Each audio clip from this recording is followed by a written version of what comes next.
Where the desert meets the Atlantic Ocean, one of the harshest lands on the planet is born.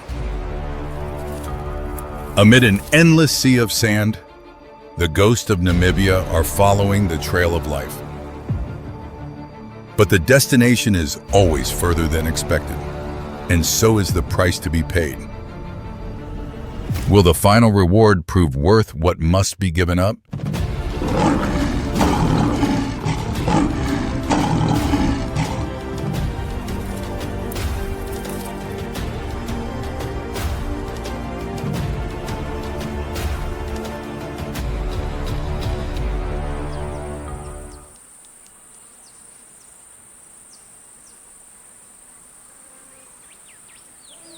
A small beetle continuously lifts its feet off the scorching sand. Here the heat exceeds 60 degrees. This is the Namib, the oldest desert on the planet, having existed for nearly 80 million years. Every dawn, the ocean sends water into the desert, the cold Benguela current meeting hot sand, raising white walls of fog that roll across the red dunes. On the dune crest, a fog beetle tilts its body into the wind. Tiny water droplets condense on its back, then run down toward its mouth. Here, water appears for only a few minutes. Through that fog, lean shapes move silently toward the west. That is the desert lion pride. Their legs are longer, their bodies leaner, and they have had nothing to eat for nearly a week.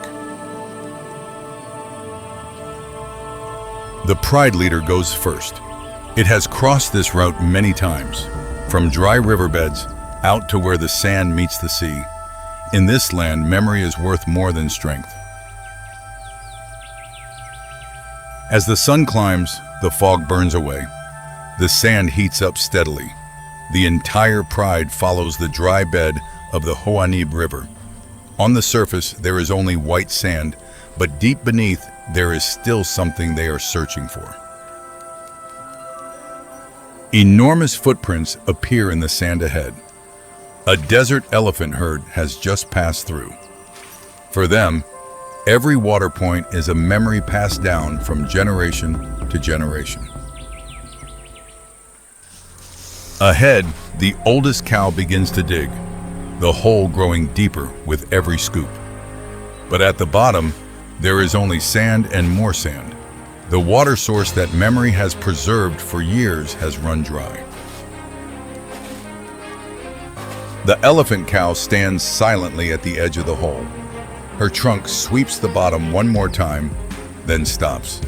The entire herd waits. Heat rises off their dust-covered backs. No water. The cow turns and walks on toward the upper reaches of the river. The shapes form a long line behind her, moving slowly through the white glare of the dry riverbed. Not long after, a small form buckles under exhaustion. The mother hurries back, using her trunk to lift the calf. Then she calls out, a deep sound that carries and echoes between the rock walls. At the narrowest section of the riverbed, digging begins again. Sand keeps flying to both sides. Half a meter down, the color of the earth changes. Then from the bottom of the hole, the first hint of moisture appears. Minutes later, clear water seeps up between the dark sand. Trunks reach down. The journey is not over, but today they have found what all of Namibia is thirsting for.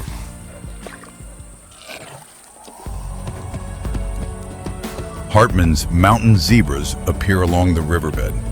They hold at a safe distance, eyes fixed on the waterhole in the middle of the ring of enormous bodies.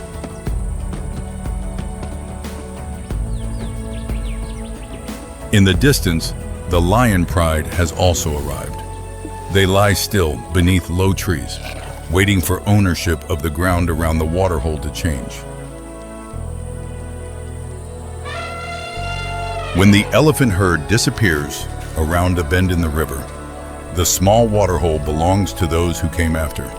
The lions drink for a long time, but empty bellies pull the entire pride away from the shade. Across the yellow scorched grassland, a gemsbok shimmers into view through the heat haze. It stands still, eyes half closed, as though the heat has nothing to do with it.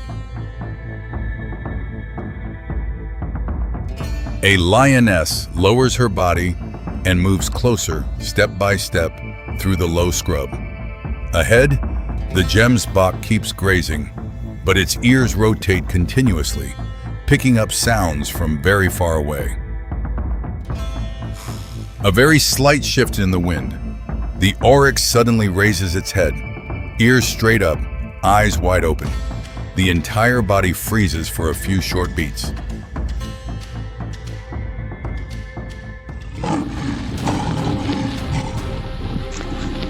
The lioness breaks from the scrub. The prey spins and launches away at once, long strides tearing across the grassland. Behind it, the hunter's breathing grows heavier.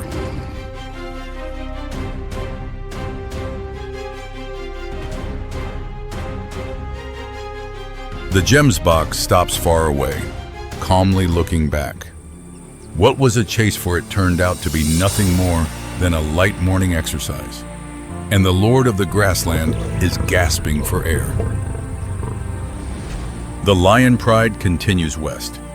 The red dunes slowly fall behind, giving way to white coastal sands. On the wind, the familiar scent that the entire pride has been following all morning drifts in. Then the ocean appears. The skeleton coast stretches out beneath a thin veil of mist, where the Namib desert meets the Atlantic after hundreds of kilometers of dryness.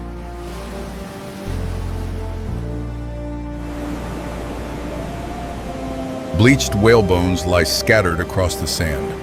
Further on, shipwrecks protrude through the sea fog like shadows left behind and forgotten many years ago. Offshore, the current continuously pushes nutrients up from the ocean floor. It is that very current that turns this harsh coastline into an area teeming with life. Thousands of Cape fur seals pack a narrow strip of sand between the waves and the desert. Their calls echo along the coastline, mixing with the wind and the sound of surf breaking against the shore. Among that crowd, mother seals continuously move in and out of the water to feed. On the beach, their pups wait, each one having to recognize its own mother's voice among thousands of identical sounds. At the edge of the colony, a shaggy brown shape moves quietly along the sand's edge. A brown hyena keeps its distance, eyes scanning the gaps where protection is thinnest. But today, it is not the only one to have come. On the eastern slope of the sand, large golden shapes emerge through the mist, eyes locked down onto the seal colony. The brown hyena catches the scent of lion on the wind. Immediately, it leaves everything behind and runs, no backward glance. On this beach, the smaller one always leaves before the larger one arrives. Behind the dune crest, a lioness slowly lowers her body. This is the moment the entire pride has been waiting for throughout the long day.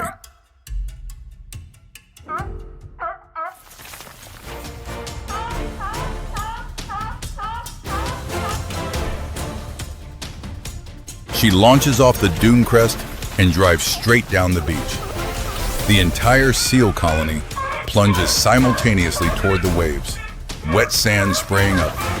The roar of chaos drowns out the sound of breaking surf.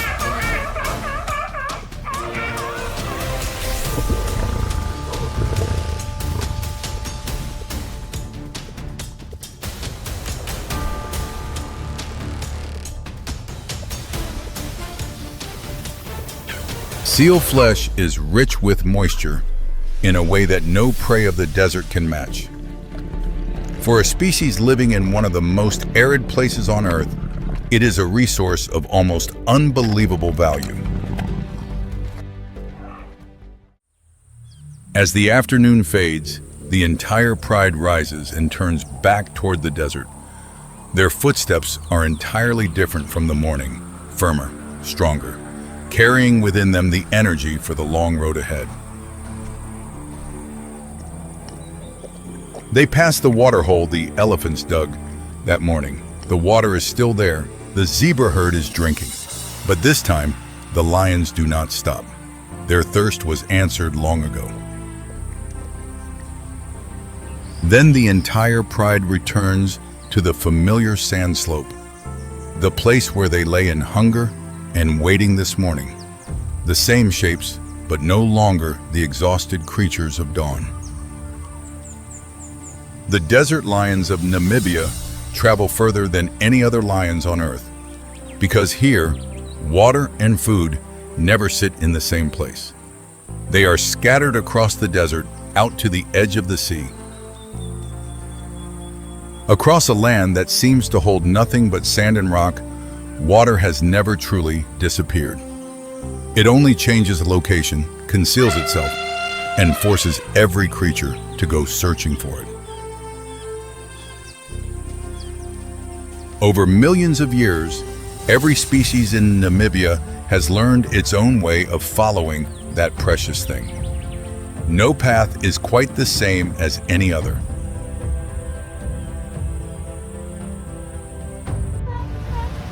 A cold current offshore can sustain an entire coastline. A thin layer of morning fog can hold life together on a dune crest. An underground water source can decide the fate of an entire animal herd.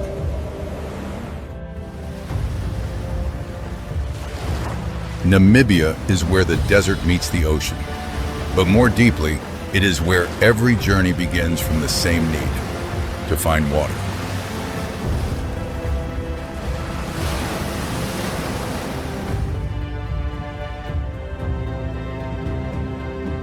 Day after day, old footprints fade in the sand, but the search has never stopped.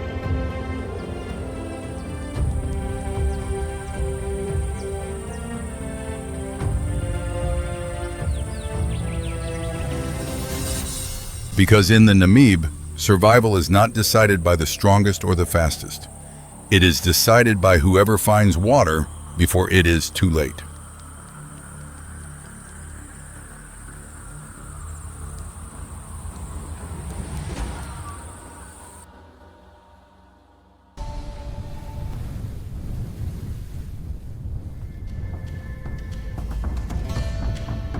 The Sahara sand surface reaches over 60 degrees at midday.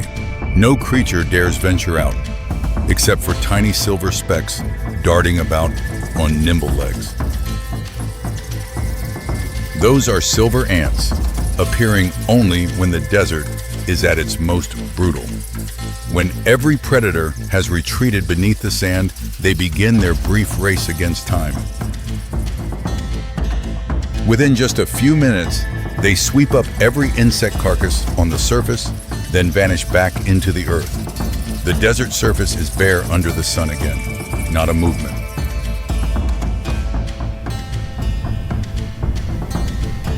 But the Sahara is not dead. Beneath that scorched sand, countless eyes are still waiting for the temperature to drop before stepping out to hunt.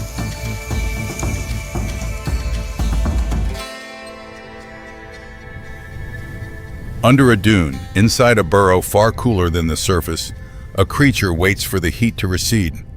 At the burrow entrance, two pointed tips rise just above the sea of sand.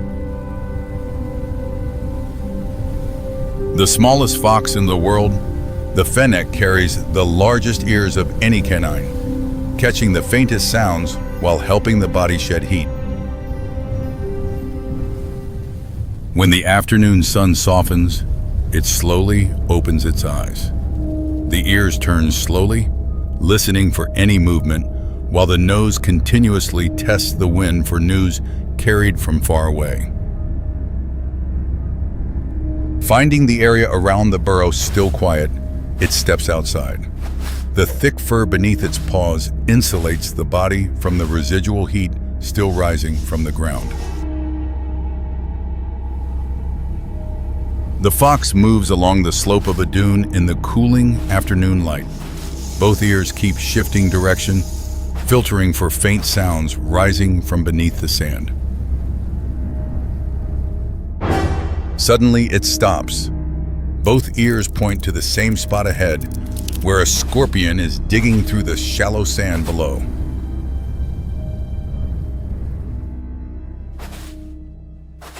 The fox lunges, drives its muzzle into the sand, and digs it up.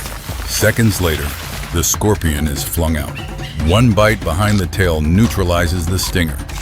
Then the jaws crunch through the hard shell. But one tiny scorpion barely touches a hungry belly. It moves along the base of a dune, searching for the next meal as dusk settles in. 10 minutes later, a mole cricket and a beetle are pulled from the sand. The dunes that lay silent all through the midday heat are now quietly alive with signs of life. The fox pauses on a sand mound, drawing in the passing wind. Then it stiffens, carried on. The breeze is a scent both familiar and alarming.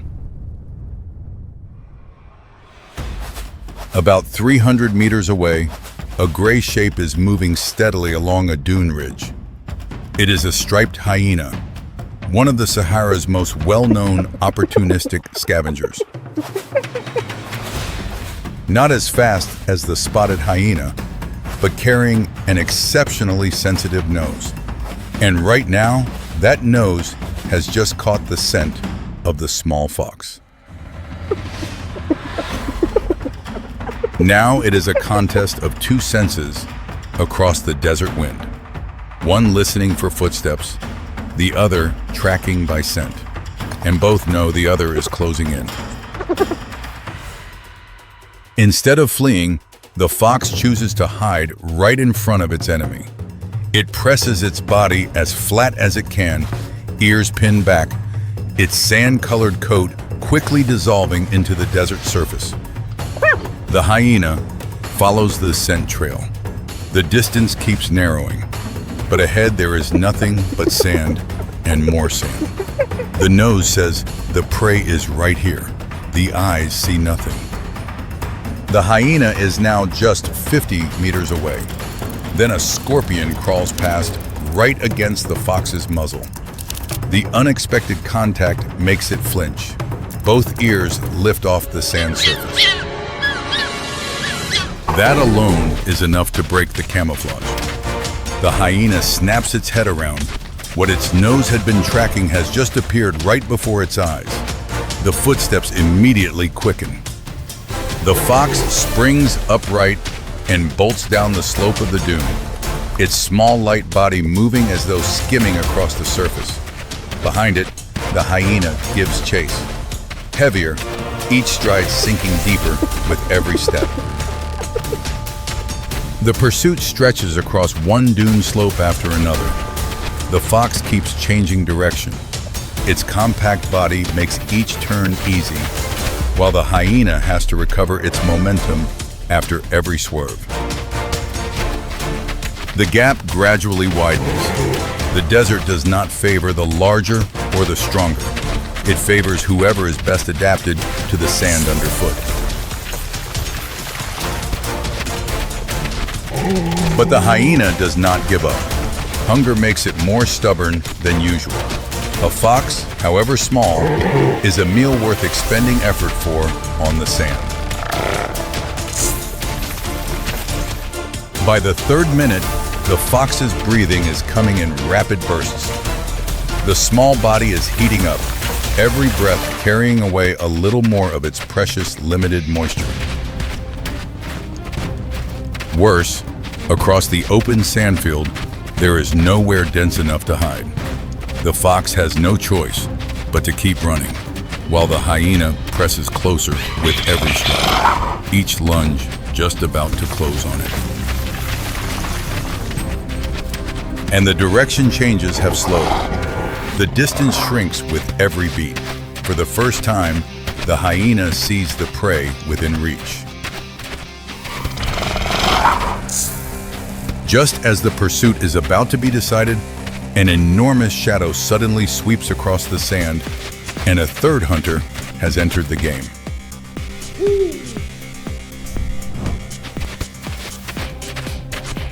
The newcomer is the Pharaoh eagle owl, the largest owl in North Africa. A wingspan of more than 1 meter, soft-edged feathers cutting through the air without a sound. Those enormous amber eyes take in every movement below. To the owl, both fox and hyena are prey, and it has already locked on to the smaller target. The owl dives, talons driving straight toward the small back.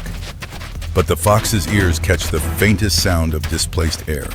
It dodges sideways just before the talons make contact. Missing the fox, those sharp talons seize the hyena driving just behind. The hyena shudders and cries out in pain. And in the chaos, the fox has already broken away. But the hyena is not shaken. Ignoring the owl above, it pours every remaining ounce of effort into one target, each frantic stride eating up the distance. This time, the fox cannot dodge in time. The jaws lunge forward and clamp into the hind body. The fox cries out, struggling desperately, but the grip only tightens. At that exact moment of life and death, a shadow crashes down from above again. The owl driving in to contest the catch. The hyena recoils in alarm, its jaws involuntarily loosening for an instant. The fox seizes that moment, tears itself free, and drives down the dune slope, rolling onto the sand.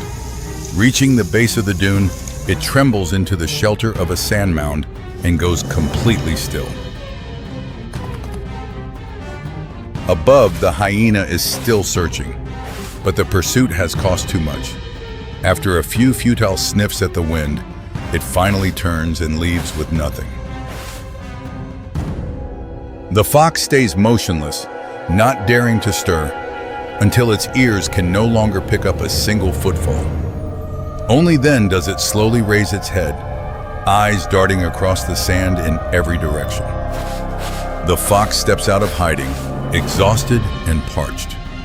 It stands on the sand, draws in the wind, senses quiet in every direction. The hyena has gone, but the sky has not.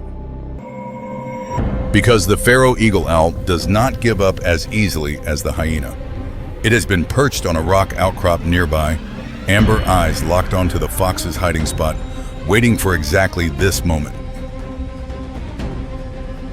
Now there is no more hyena, no more chaotic pursuit to take advantage of. Only the solitary fox, and a hunter silently descending from behind. The fox's ears still catch the warning, but this time, the exhausted body has betrayed it. Before it can dodge, the talons have already locked down onto the small back. The owl beats its wings and rises, carrying its prey in its talons.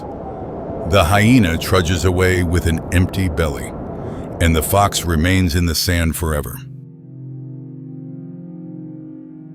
When everything settles, the desert cools and the earth stirs quietly.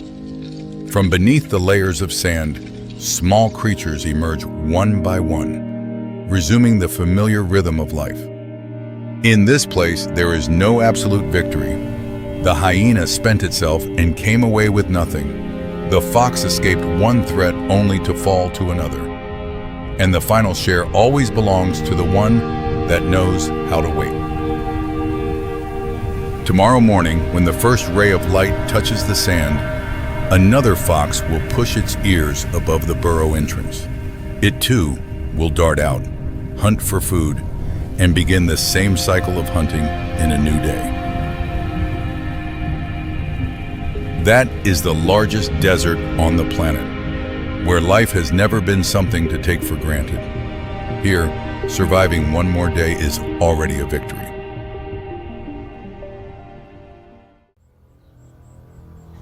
Sand surface temperature has exceeded 60 degrees. Air bent, turning everything distant into mirages flowing blurred on the horizon. Yellow scorpion seeks shade, nestling into rock crevice to avoid sun. Outside, under high-temperature rocks begin cracking from thermal expansion. Heat presses down on Sonoran like invisible weight. Owl hides in tree trunk, avoiding sun. Under thornbush, jackrabbit presses flat to ground, dilating blood vessels in ears to radiate heat. But beneath scorching sand layer, ground surface shifts slightly. Horned lizard emerges, dusting sand with transparent eyelids before stepping into heat level. All other species are avoiding.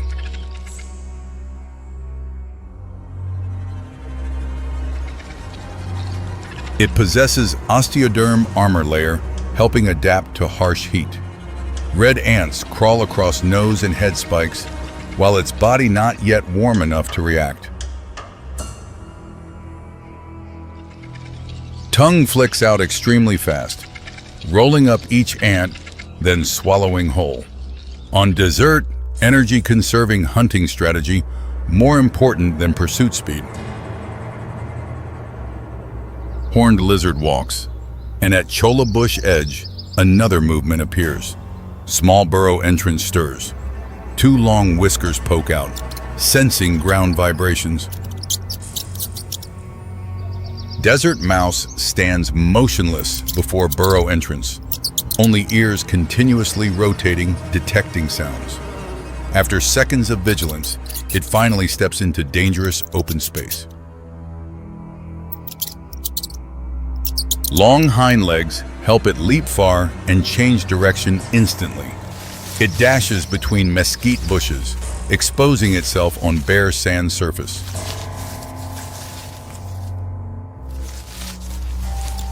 It's searching for seeds, but never losing vigilance about surrounding environment. For desert rodents, danger typically comes from above. Above, two golden eagles glide on thermal currents, barely needing to flap wings. They've appeared since ground began absorbing heat. With vision 8 times human, plus talons creating grip force over 2,800 pounds per square inch. Golden eagle has locked tight on small brown dot between two bushes right when it left burrow. Eagle tilts wings, adjusting descent trajectory, calculating wind and prey's running direction. Wrong angle causes failure and wastes energy on dessert. On ground, mouse detects round shadow advancing on sand, immediately flees, changing direction, lunging toward a rock maze instead of running straight to familiar burrow.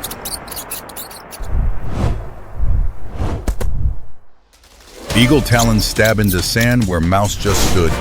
It watches prey. Mouse continues running, carrying first trace, opening hunting signal. Mouse rushes into maze of stacked granite rocks, making eagle unable to approach. Shade reduces heat significantly, but this terrain is also shelter for other predator species. Rock rattlesnake has necrotic venom.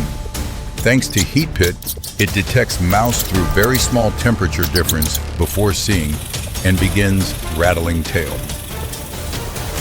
Mouse freezes. Ahead is snake. Behind is eagle. But instead of panicking, it calculates escape chance when snake strikes and misses, needing about 3 seconds to coil back. Opportunity will open.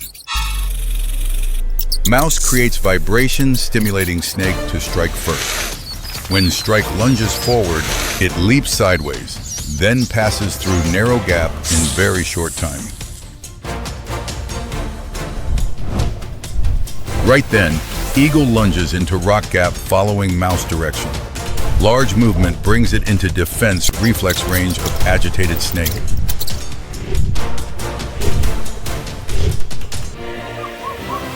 Snake launches second strike. Fangs only graze eagle's chest feathers, forcing predator to spring back out, yielding rock maze to true owner.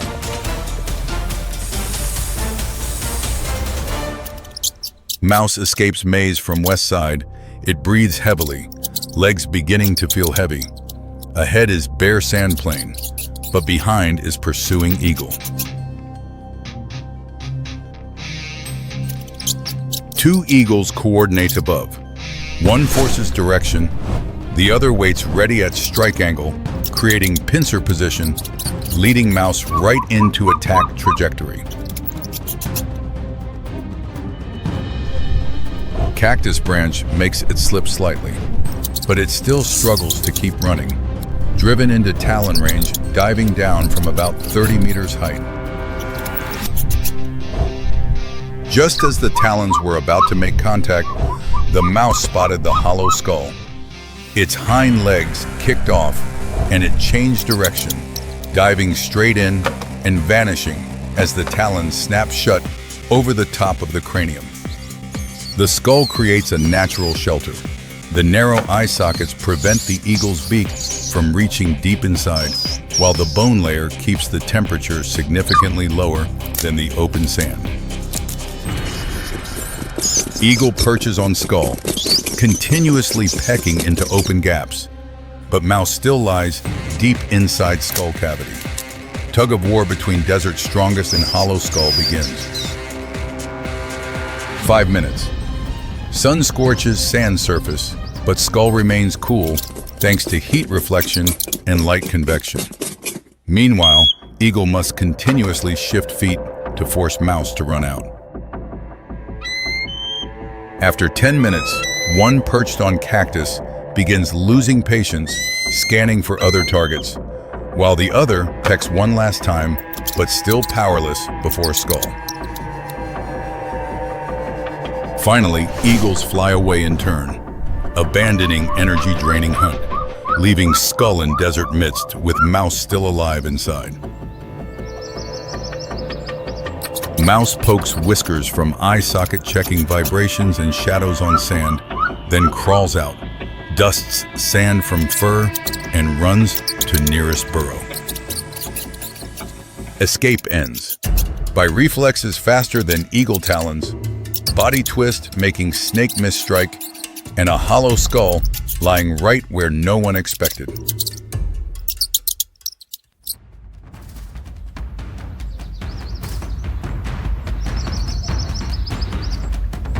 Eagles have ascended high again, and eyes still scanning. From afar, they detect new movement racing fast among cactus bushes.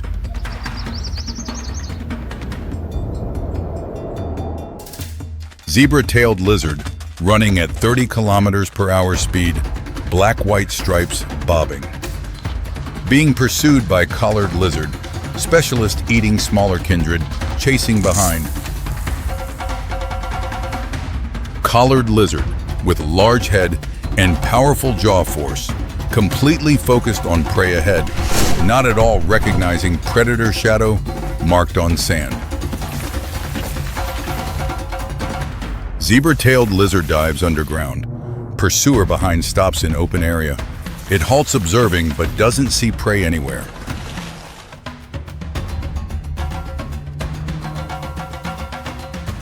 Above, eagle has locked target early, waiting for exact moment lizard stops in open ground to dive from most advantageous attack angle. Collared lizard hears wind whistle behind, but reacts slowly. Body too hot, after chase making legs lose half speed. 2 meters become unreachable distance.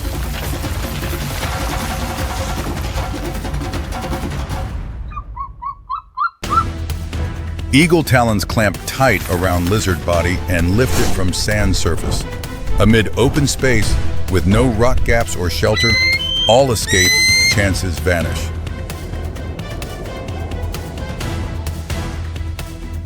Eagle carries prey flying to nest on large cactus tree, while zebra-tailed lizard silently stays under sand, surviving by being faster than what once hunted it.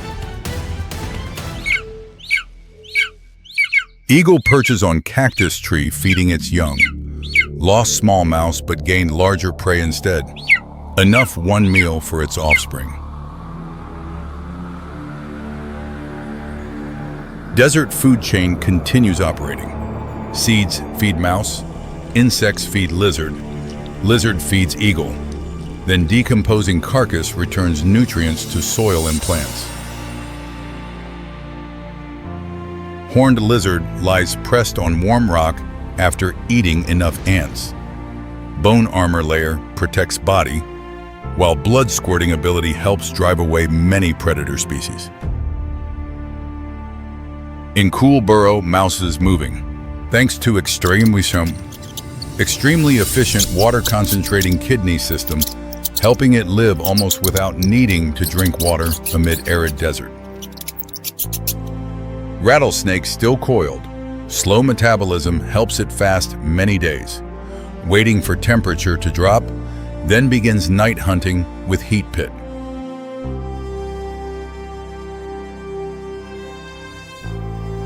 Dusk touches Sonoran. Sunlight gradually shifts to orange-red, while desert rocks begin radiating heat, absorbed throughout the long day. Desert changes shifts.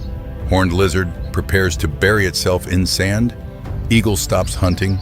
Scorpion leaves rock crevice, and mouse pokes whiskers out burrow entrance again. Now is safest time. Rattlesnake crawls from maze, continuously flicking tongue and scanning heat. Where once was daytime shelter, now becomes nighttime hunting ground. Sonoran Desert spans over 300,000 square kilometers.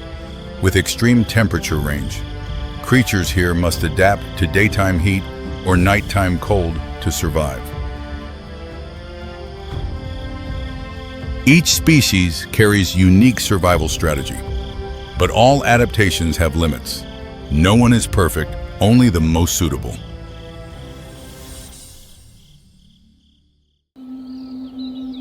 The grassland of southern Africa, in the middle of the dry season, earth cracked open in great patches, grass burned flat, and the last water source vanished many weeks ago. But deep beneath the dry surface, a creature still exists. Its body nearly shut down, metabolism drastically reduced to hold on to its last reserves of moisture. Through months without eating or drinking, heart beating slowly, waiting for the familiar signal that will wake the body back to life.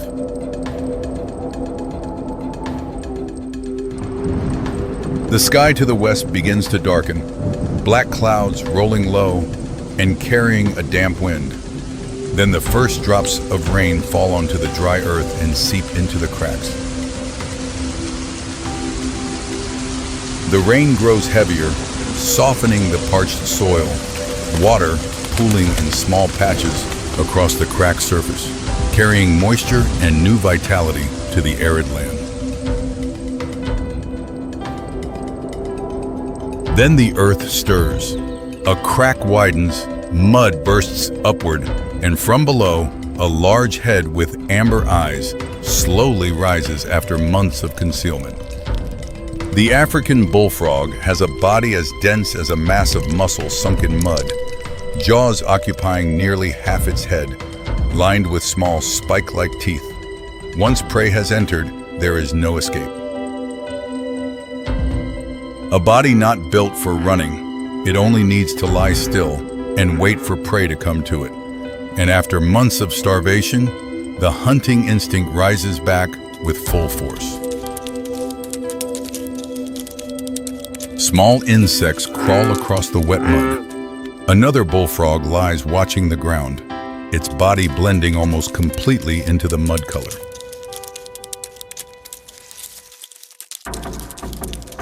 A millipede passes close. The bullfrog's mouth snaps open, tongue fires out, jaws close. From the moment the prey touches down to the moment it disappears takes half a second. 10 minutes. Dozens of insects have vanished. The frog makes use of the brief rainy days to rapidly recover the energy burned away through the entire dry season. But insects are only the appetizer. For them, anything that fits in the mouth is food. And around the newly formed water pools, larger prey gradually appears.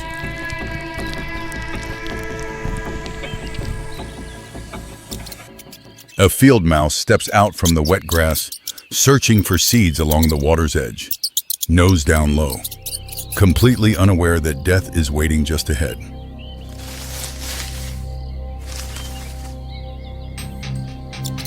It takes one more step, then the mud explodes. The frog's mouth snaps open, swallowing the mouse whole, locking every struggle down with the sharp teeth lining its mouth. The eyeballs press downward to help push the prey deeper into the throat. The mouse disappears, hind legs kicking weakly, then going still. The belly swells, but the mouth is already ready for the next one. 2 weeks after the rain, the savanna is drying again. Insects and small reptiles are more active, and the bullfrog has left the water pool, sitting motionless like a lump of dry mud on the red earth.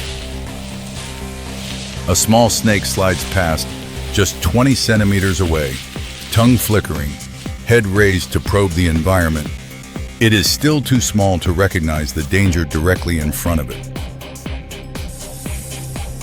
The snake glides across the frog's field of view. A strike launches upward, misses. Red earth flies up as the prey attacks and tries to find a way out. The second lunge lands true. Jaws lock onto the head, spiked teeth drive deep. The snake's body coils and tightens around the frog, but is pressed flat against the ground. The frog begins to swallow. The grassland returns to quiet.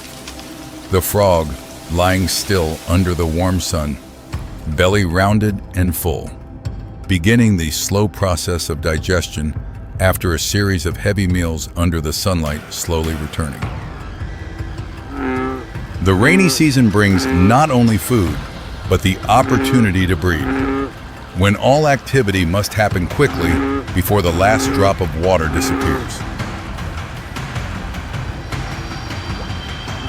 At the largest water pool in the area, dozens of males gather, throats swelling as deep calls roll across the savanna, drawing females and staking out control of the breeding center. The strongest male holds the central position where the water is deepest, while others ram, press, and bite each other to win the only chance to continue their lineage. When the female arrives, mating is quick. Eggs are fertilized immediately and cling to moss and grass, beginning a life cycle that must outrace the receding water.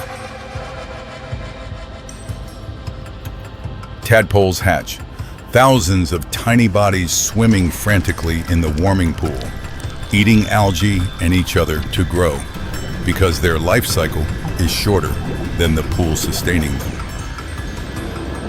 Many weeks pass, the harsh sun returns, the pool shrinks day by day from a wide pond to a small puddle. Tadpoles packed together in a life source that is steadily running out. And in the middle of the shrinking pool, the father frog stays. He looks at the mud ridge dividing two pools of water, then quietly uses his hind legs to break through the mud, channeling his young through to the water on the other side. After hours of digging mud, under the blazing sun, his strength is spent, skin dry, eyes half closed. Yet he has held on to the chance of life for thousands of tadpoles. A smaller frog enters the territory being guarded. But for the bullfrog, a smaller member of its own species can sometimes also become food. The lunge happens quickly and decisively.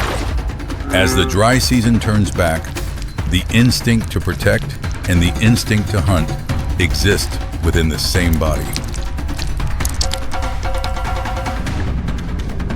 Tadpoles begin to grow legs, some metamorphosing into frogs in fewer than 3 weeks, fingernail-sized, leaving the muddy pool to step into the high-risk world above the waterline.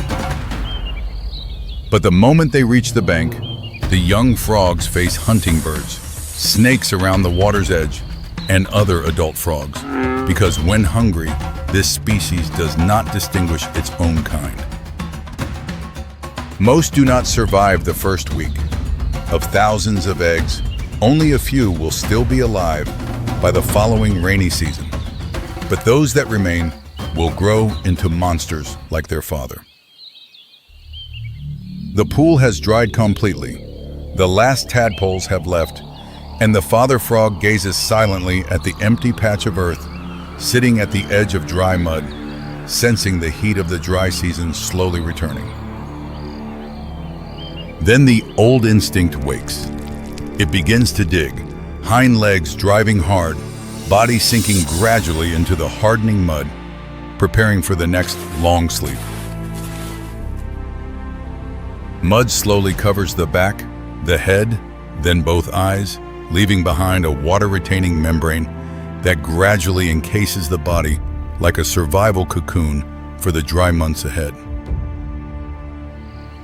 The earth cracks open again, grass burns flat under the scorching sun, the water pools vanish entirely, and deep below the dry ground, the bullfrog lies still with a slowing heart, waiting for the next rain. A young frog that survived the rainy season sits near the drying bank.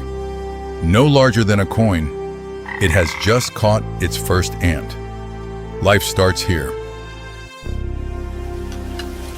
If it survives the first dry season, it will burrow into a mud cocoon like its parents, then emerge after the rains, larger, stronger, with a mouth that grows wider with every hunting season. The hot wind sweeps across the savanna. The cracked, dry earth is completely silent, but deep below, hundreds of bullfrogs lie still inside their own water-retaining membranes. And that is how the African bullfrog survives. The most voracious predator on the savanna is also the one that buries itself in a sleep lasting many months, just to exchange it for a handful of opportunities. Field mice still search for seeds. Grass snakes still hunt, completely unaware that the danger sleeping beneath their feet needs only one rain to open its mouth. The rainy season will return, perhaps soon, perhaps late. But without needing to know the timing, it only needs to feel the first vibration when water touches the earth. The first raindrop will fall, the earth will soften, pools will form, insects will surge, and from beneath the cracks, amber eyes will open again, beginning a new hunting season. But for now, the grassland is still dry and hot, and deep beneath the dark earth, it still lies there, waiting.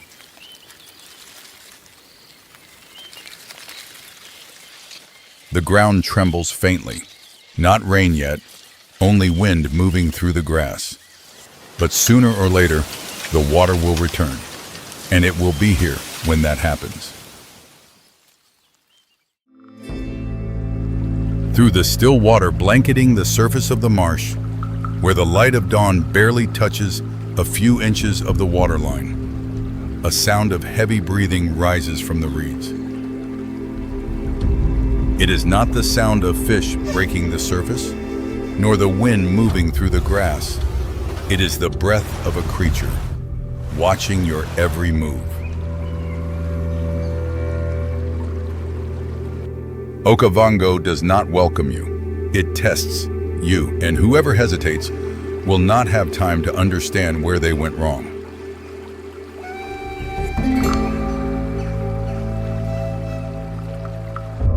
Welcome to Okavango, not a river, not a lake. This is a survival machine powered by floodwater, sunlight, and blood.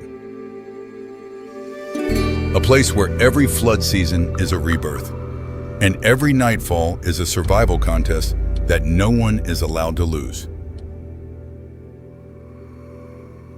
Here, humans, are only observers. No privileges, no protection, only the naked truth of nature. Before going deeper into this journey, if you carry within you the fire of the wild, subscribe now so you never miss a thing. Because what lies ahead is not a sightseeing tour. This is a survival challenge in the heart of Africa's greatest flood delta. If Okavango has a king, it is not the species that swims the fastest. It is the species that dares to wade through deep water to claim the right to rule. With a body weighing over 200 kilograms and a jaw force exceeding 300 kilograms, the lions of Okavango bring down a water buffalo like a giant vice, clamping shut and never letting go. But their true strength is not in the strike. They are population controllers that help maintain the balance between the buffalo herds and the vegetation across the entire delta. In Okavango, lions do not hunt in the usual way. They ambush from floating grass islands. Each move forward a silent chess game. The pride splits into groups. One side creates noise to herd the prey. The other lies waiting in silence. This tactic has been passed down through generations of Okavango lion prides. But this land is shrinking. Poaching and agricultural fencing fragment territories. Lion prides grow smaller and no longer carry enough genetic diversity to survive. The lions of Okavango, who have learned to live with water, are now learning to live with a threat they cannot hunt: the disappearance of their own home. Okavango draws a long breath, and in the distance, another call begins to rise. If the lion is the king of strength, then the African wild dog is the genius of the collective, the only species that wins through discipline, not muscle. Weighing only 25 kilograms, yet with a hunting success rate of up to 80%, higher than both lions and leopards. Their weapon is not fang and claw, but perfect coordination requiring no language. They are the engine of the ecosystem. Each hunt moves the prey herds, creating a cycle of rotation that allows the grasslands of Okavango to recover and spread. Before a hunt, the entire pack performs a ritual. They lick each other's faces, heads touching heads, not out of affection, but as a combat ceremony. After that, no one leaves anyone behind. They share food first with the young and the sick, the only species in Okavango that places care for others above its own needs. Fewer than 6,600 individuals remain across all of Africa. Rabies, from domestic dogs, farmers' snares, and habitat loss, are wiping out the continent's most skilled hunters. Every wild dog pack is a miniature society. When a pack disappears, it is not just animals that are lost. An entire culture of hunting built across generations is lost with them. Night falls over Okavango, and beneath the water, something older, colder, begins to move. If the lion is king on land, and the wild dog is the master tactician, then the crocodile is the primal darkness of Okavango, the species that witnessed the extinction of the dinosaurs and is still here. The crocodile's jaws generate a bite force exceeding 1,700 kilograms, more than any living creature on Earth. A single roll of the body underwater tears apart anything in just 3 seconds. But the crocodile is not only a destroyer, they are natural canal diggers. Their sleeping hollows create water pools that help hundreds of species survive through the dry season. Crocodiles do not give chase.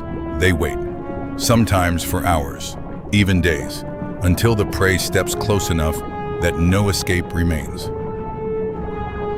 When they strike, there is no warning, no running start, only the water breaking open for one beat, and everything is already over. Despite existing for over 200 million years, the crocodiles of Okavango are losing their habitat.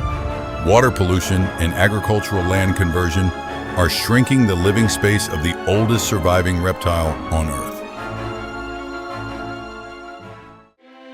A species that has survived 5 mass extinctions now faces a threat that no evolution can defend against: human indifference. The water surface goes flat again, but just nearby, a heavier breath, a larger body, begins to rise. But the story does not stop with predators. As we leave the shallows, another world begins to reveal itself. The world of the giants that lie beneath the surface. This is the deep water of Okavango, where light does not reach the bottom, and anyone who enters cannot determine where they stand in the food chain. The floodwater does not only bring fish and plants, it brings the hippopotamus, a species weighing 4 tons. The most aggressive and most important creature in the entire delta ecosystem. If the crocodile is the silent darkness, then the hippopotamus is a moving storm. And the next part of this journey will take us straight into the eye of that storm. The hippo does not need to hunt to become the most dangerous creature in Okavango. It is dangerous simply because it exists. And no species is allowed to forget that. Weighing over 4 tons, capable of running at 30 kilometers per hour on land, jaws that open to 180 degrees. Hippos kill more people in Africa than any other large animal, including lions. But the hippo is a nutrient pump. Every day they deposit hundreds of kilograms of organic matter into Okavango, feeding the algae, feeding the fish, and sustaining the entire food chain below. Male hippos mark territory by spinning their tails and spraying dung, the clearest and most undeniable boundary language Okavango has ever known. When territory is violated, there is no negotiation. 2 males crash into each other, jaw against jaw, the sound of impact splitting the air until one submits or flees. But hippos are disappearing. Prolonged drought, declining flood levels, and ivory poaching are pushing this species toward the endangered list. An Okavango without hippos would be a dead river. Newborn hippo calves need clean water to breathe. When the water is polluted, when flood levels no longer rise high enough, the survival rate of the next generation drops to catastrophic levels. The water rises, the water recedes, and in that cycle, nothing is permanent. Every strength has its limit, every territory has its end. Here, Speed no longer matters. Strength no longer matters. The survivor is the one who can read Okavango, knowing when to be still, when to strike, when to step back. Tonight, the lions have cornered a buffalo herd at the water's edge. The crocodiles are waiting below. The wild dogs stand at the rim of the darkness, and the hippos do not care about any of them. A sound. The buffalo herd breaks in every direction. Water explodes upward. And in that chaos, Okavango takes its share, as it has done for millions of years. The loser of tonight will vanish without a trace. Only the ripple of water spreading outward, and the silence of Okavango answers everything. Everything you have just witnessed is not a collection of separate stories. Okavango is a living organism, and every species is an irreplaceable cell within it. Lions control the buffalo herds. Wild dogs distribute prey across the territory. Crocodiles dig canals. Hippos nourish the water. Switch off one, and the entire system will tilt. Okavango does not exist because of floodwater. It exists because of balance. A balance rewritten over millions of years, now being erased in just a few centuries. And when one link disappears, it is not just one species that is lost. It is an entire ecological symphony that has never been written before and will never be written again. But the most dangerous creature in Okavango is not the lion, not the crocodile, not the hippo. It is us, the only species that destroys without needing to be hungry. Hydroelectric systems upstream are regulating the flow. Less floodwater means less grassland, fewer fish, less life, diminishing at every level, multiplying downward. Poaching does not only kill animals, it shatters social structures. Lion prides lose their leaders, wild dog packs lose their memory, hippos lose their guide generation. And the price to be paid is not only nature's to bear. When Okavango dies, the millions of people who depend on its water and tourism will lose everything. When the lion's roar fades into the night, when the wild dog pack disappears behind the curtain of grass, when the water surface returns to calm as though nothing ever happened. The question that remains is not, what have we discovered? It is, do we have enough time to change? Before the answer becomes a permanent silence. What will we have left when Okavango no longer floods? When the greatest survival machine in Africa finally runs out of fuel? Okavango is still here, still flowing, still alive. But for how long depends on the answer we choose to give today. If this journey has made you shudder, left you unsettled, or simply made it impossible to look at Okavango the same way again, leave a comment below.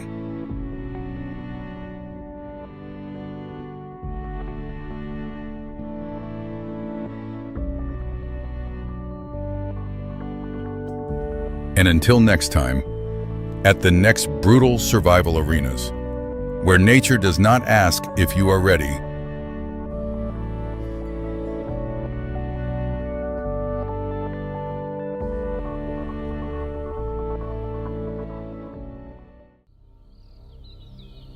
afternoon sun pours into the Luangwa River Gorge, murky yellow light illuminating vertical rock faces covered in damp moss where space is suspiciously silent. A few kingfishers dive to the water surface, then dart up, only wing beats echoing in the gorge's quietness. Everything else seemingly motionless. On the cliff edge, A lion pride stands close together, heads bowed observing, eyes not on the water, but focused on the individual in danger. Below, among smooth rocks near the water's edge, a lioness struggles to climb up, claws gripping the surface, but continuously slipping, getting closer to dangerous waters. Lions are large cats dominating many of Africa's dry ecosystems. With male lions weighing up to 180 kilograms, they top the food chain wherever they reach. But all those advantages are designed for flat terrain. On steep, slippery rock surfaces, features once advantageous become disadvantages. The lioness weighs about 130 kilograms, pulling her own body up the sloped face. Gravity quickly overwhelms pulling force, making efforts extremely exhausting. She fell while pursuing prey over the cliff edge, a small miscalculation leading to a long slide, placing her in a life-threatening situation. On the bank, the lion pride still observes. A low roar rings out, but no individual descends, because they know this rock face is a one-way trap. Below, the female tries to grip again. Front legs find footing, but the surface is unstable, pushing force insufficient to hold the body, and she slides down again. Distance to water surface continues closing. Current position not only disadvantageous in terrain, but also conceals another danger. A small ripple spreads from downstream, not from wind, not from current, but a sign of a creature slowly approaching.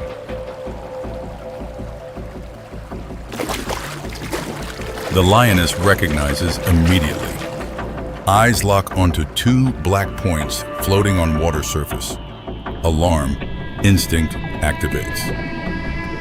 Sounds emitted carry obvious tension.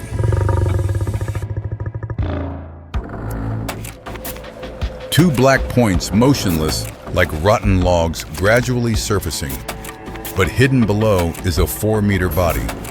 The real danger has appeared.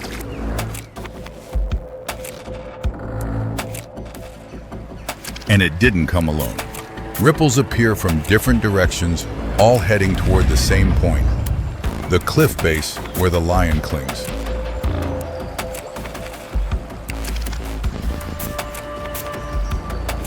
To understand the danger below, one must know that the creature patiently waiting has existed millions of years, with body structure evolved optimally for hunting.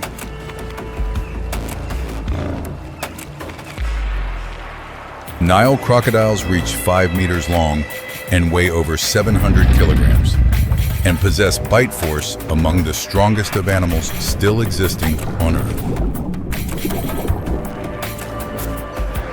Their tactics rely on ambush, lying motionless for hours, then attacking extremely fast, optimizing energy and ensuring high success probability.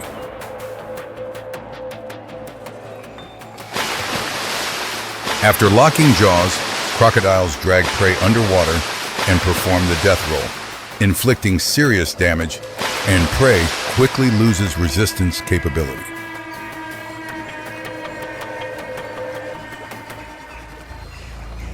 They can fast for months. Each meal is a long-term investment, so when there's opportunity, they'll thoroughly consume prey. On the rock face, the lioness understands the situation clearly. Above is an unclimbable slope. Below is enemy territory. Now she's trapped between two threats. She moves horizontally along the narrow rock strip, seeking climbable points, each step carefully gripping wet rocks, eyes not leaving water surface. Each step is hope, but also risk. Below, the crocodile pod maintains stable distance, moving parallel.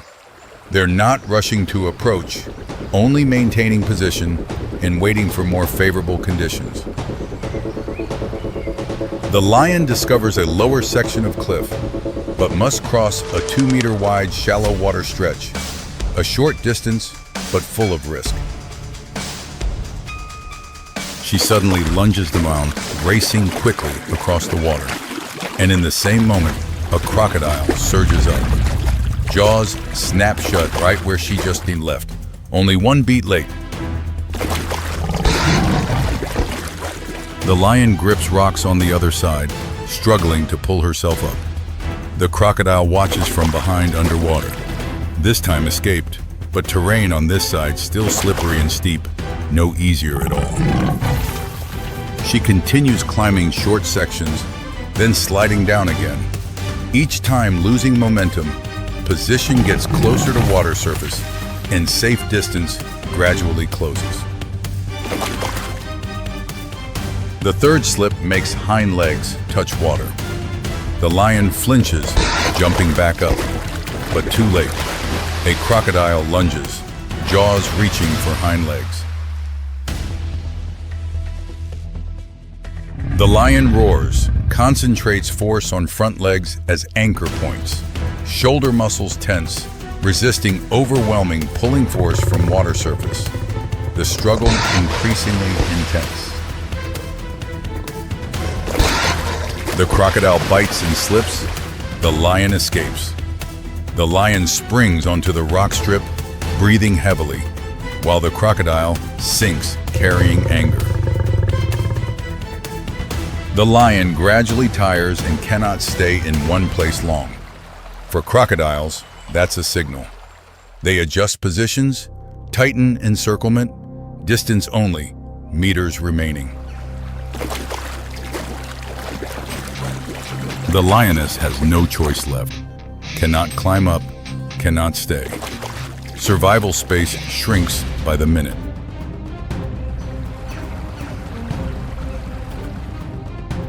She moves faster, abandoning fear. Each step, each short leap utilizing every remaining foothold on the slippery rock strip. The crocodiles no longer wait. They simultaneously surge up when the lion crosses the narrow water section, jaws snapping shut consecutively in splashing water. The lion reaches the final rock outcrop. Ahead is the only gentle bank, but separated by a deep water section, while predators have closed in from behind.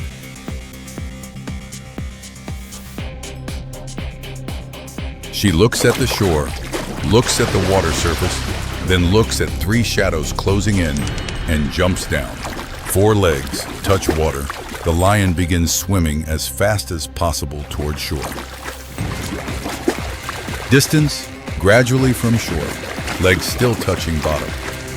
But behind, crocodiles are accelerating. The largest submerges, disappears. This is the most dangerous moment. The lion nearly reaches shore. Front legs grip earth, pulling body up, but injured hind leg lacks strength, making her slide down, and that's all the crocodile needs. From behind, a crocodile surges up and locks jaws onto the rear section. Massive pulling force jerks the lion back into the water. The second crocodile immediately lunges in, clamping tight on front shoulder. 2 pulling forces from 2 directions make the lion sink half submerged. Only head and 1 front leg protruding. The death roll begins. Lion's body dragged completely under. Water surface churns violently, then gradually settles, returning to initial calm.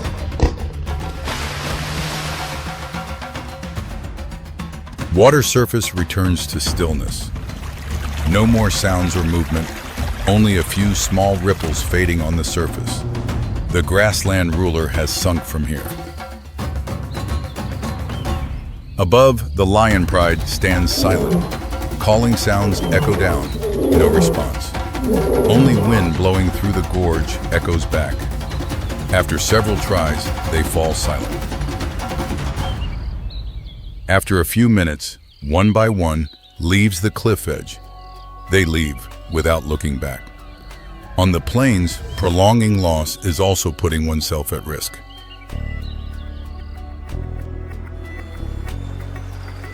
Below the Luangwa River, crocodiles drag prey to the deep bottom, holding it for natural decomposition process before beginning the meal.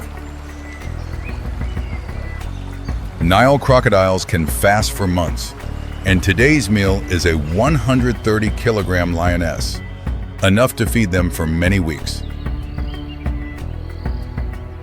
The confrontation closes according to environmental law. When entering water, advantage belongs to water-adapted creatures. On that territory, all land advantages lose value.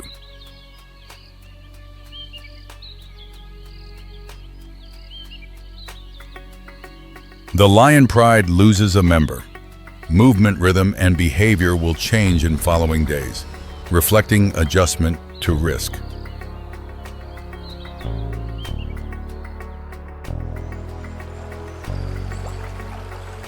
Dusk arrives. Landscape returns to familiar state, leaving almost no clear traces of the event just occurred. The lion pride stops to rest in tall grass area, far from the river. They lie closer together, the gap of one individual becoming obvious in the silent formation. Each encounter leaves marks in blood. Later decisions will change through reflexes formed from experience. Below the river, crocodiles continue moving slowly. Eyes, nose protruding, then sinking back. The observation cycle and endless patience count again from the start. In the Luangwa ecosystem, lions and crocodiles share the food chain apex, each species dominating half the world. When boundaries are erased, advantage belongs to the side adapting better to conditions at that moment. Each rainy season, water rises. Dry season, water recedes. Boundaries continuously change. Encounters repeat.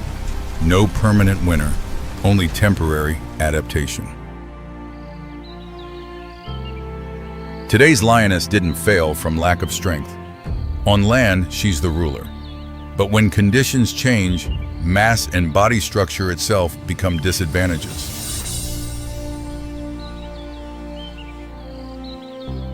Conversely, crocodiles don't need to be faster or stronger in all circumstances. They only need the right environment, where their advantages are maximized. Sun sets over Luangwa. On shore, lions rest in tall grass. Below water, crocodiles hide. Two parallel worlds, meters apart, but deciding survival. Tomorrow morning, though one individual fewer, the lion pride's rhythm doesn't stop. They'll avoid the riverbank, continue hunting on grasslands, and remember dangerous boundaries. Night wind blows through the gorge, carrying scents of mud and damp grass. Traces on rocks gradually disappear. Bank edge returns as before. Nature erases what once occurred. Under moonlight, crocodiles hide in flat water.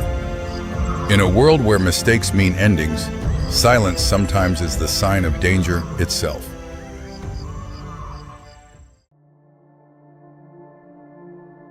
As the darkness finally yields to the break of dawn, the African savanna wakes up in silence. A thin mist still lingers on the dry grass. Under the sparse acacia trees, the space remains quiet. There is nothing yet to suggest that today will be any different from thousands of days before.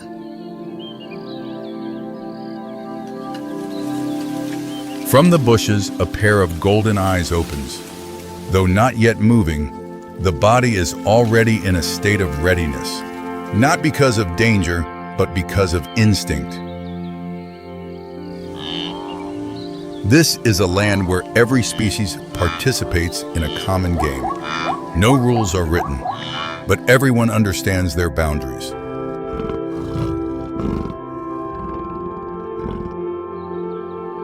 The Cape porcupine, Hystrix africa australis, moves along a path it has memorized from many nights before. Each footstep is steady, without haste.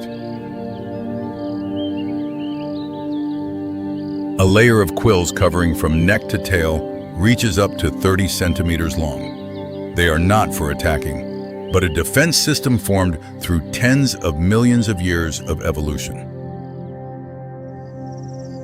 This rodent is primarily nocturnal, living in pairs or small groups. They forage on the ground, digging for roots and tubers to maintain energy. Upon detecting a strange sound, the porcupine stops abruptly. The quills on its back rise in less than a second, a reflex that requires no thought. In the ecosystem, porcupines play a significant role. Their burrows become shelters for many other species when the dry season arrives.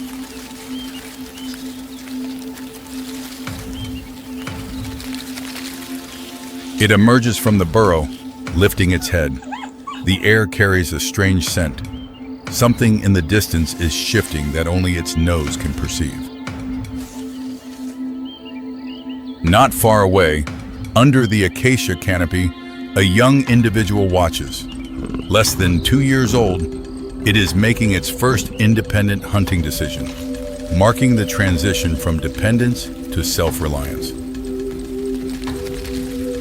The leopard moves step by step, hiding itself in the grassland.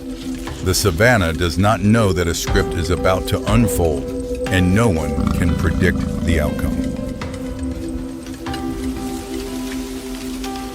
It should be noted that this young leopard is in the process of maturing.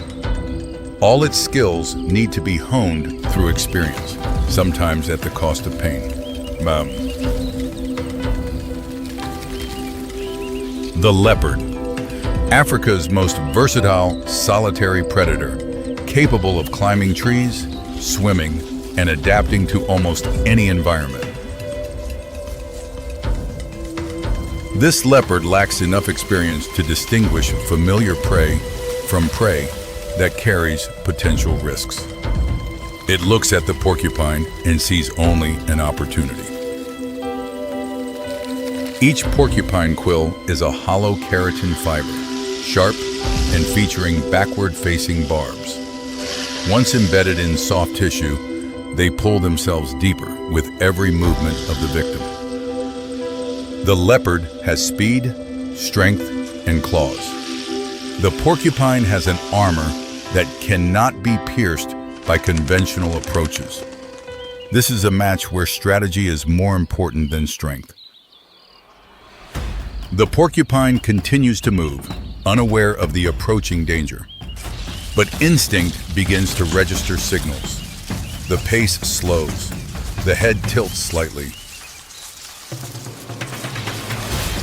When the distance is 20 meters, the porcupine recognizes the change in its environment.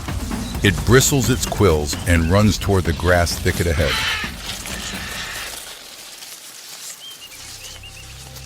The distance closes to 10 meters. The grass is still. The wind stops. In that moment, the savanna seems to hold its breath, along with the two creatures facing each other. The leopard lunges. The porcupine's reflex is instantaneous. Its back turns toward the attacker, quills standing upright like a living fence. But the leopard is too close to stop. The leopard recoils. 1 or 2 quills have pierced its front paw. It looks down, licking the paw, an action not of calm, but of confusion. The porcupine does not flee. Instead, it continuously pivots to keep the quills pointed toward its opponent. This is the optimal strategy after millions of years of evolution. The leopard continues to approach from the front, exactly the direction the porcupine is defending most strongly. It hasn't realized that the quillless part is at the head, not the rear. The second time, the leopard lunges from a side angle. The porcupine pivots in time. A quill stabs into the leopard's cheek. A short hiss, not from the porcupine. The pain is much clearer than before. But during that pivot, the porcupine failed to maintain a perfect defensive heading. A part of its body without quills was exposed for a few seconds. Fortunately, the leopard was not focused enough to capitalize. Both sides stop. The leopard breathes heavily. The porcupine still turns slowly, patiently. Neither side wants to leave first, as the price to pay grows steadily larger. The leopard begins to circle. The porcupine follows every step closely. The turning circle tightens. This is no longer a simple hunt. It is a test of patience and technique. The leopard tries a third time, this time from above, attempting to use its weight to pin the porcupine to the ground. But quills do not distinguish the angle of attack. The result remains unchanged. In a fit of desperation, the leopard bites the porcupine's body. That was the final mistake of the day. Quills embed deeply into its gums and tongue, so much so that it cannot close its mouth immediately. With quills stuck in its mouth and at least 3 others in its paws, the leopard's ability to hunt in the coming days will be severely compromised. The porcupine does not linger. It turns away in its original direction, its footsteps steady as if nothing had happened. Its body is almost entirely intact. Porcupine quills do not inject venom. Their impact comes from physical shape. The backward barbs prevent easy removal, and infection is the greatest risk for the one stuck by them.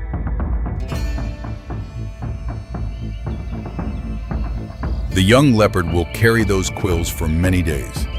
Some may migrate deeper on their own. With each passing day, the pain will teach it something no book could record.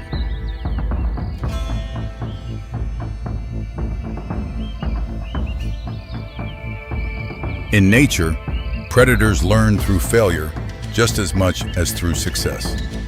Every wound carries information that instinct cannot provide from the start. The porcupine's survival is not accidental.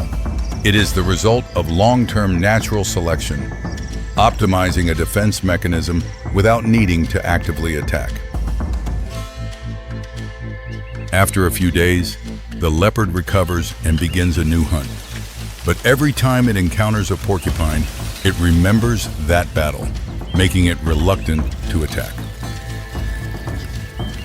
In this world, no lesson is free.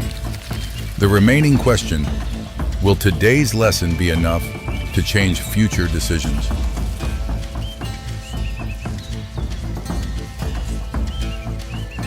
However, this species is facing a threat that no quill can defend against: the shrinking of habitat due to human expansion.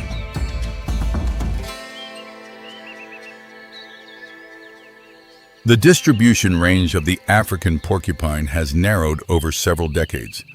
They are forced to move through unfamiliar environments to find food and shelter.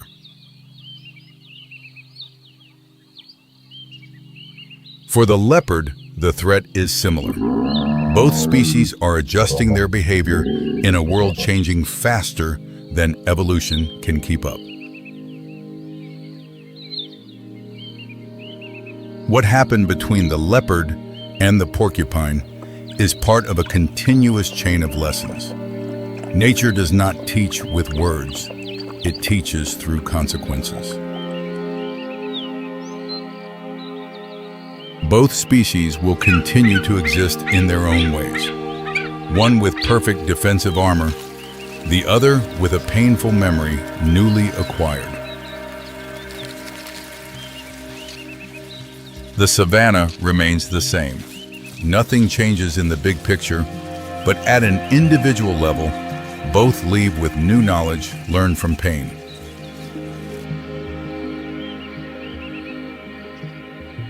There are no absolute winners or losers in encounters like these. There are only individuals who become better suited to the world they live in.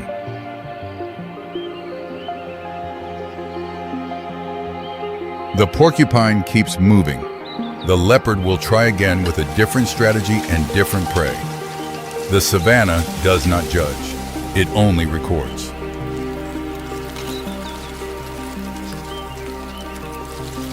After today will be another new day, each species continuing to play its irreplaceable role in a system larger than any individual. And as the light of the day's end gradually blankets the savanna, this land does not remember the names of any of them, but it keeps the traces of all. The dry season arrives. The Serengeti grassland falls silent in a different way, not empty, but the kind of silence before something great begins. Hundreds of thousands of zebras are moving southward. This is the greatest migration on Earth, and not one of them is allowed to stop.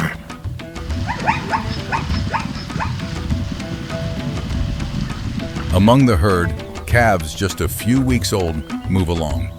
Their striped coats still soft, their legs still unsteady. They do not yet know they are on their way to their first test. Ahead lies the Mara River, the natural boundary that every animal in the herd must cross. There is no other path. There is no second option.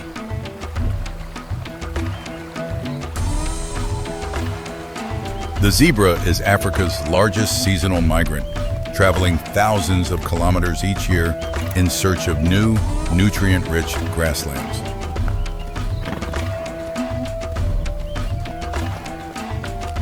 A foal must stand within 30 minutes of being born, not a miracle. It is the bare minimum required to survive in this ecosystem.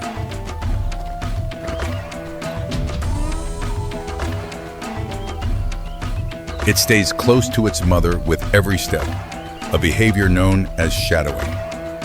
For the foal, its mother is not just protection, but direction, the entirety of its world. But it has never crossed a river, never faced rushing water, never felt the pull of an invisible current. What lies ahead is a completely new experience. The zebra herd halts at the riverbank. Thousands of individuals stand still. A rare moment in nature when the fastest running species hesitates before a body of water. The Mara River is not wide, but width is not the danger here. The danger lies beneath the surface of the murky red-brown water surging past.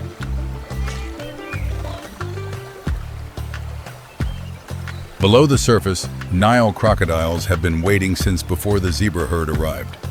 They do not rely on speed, they rely on patience.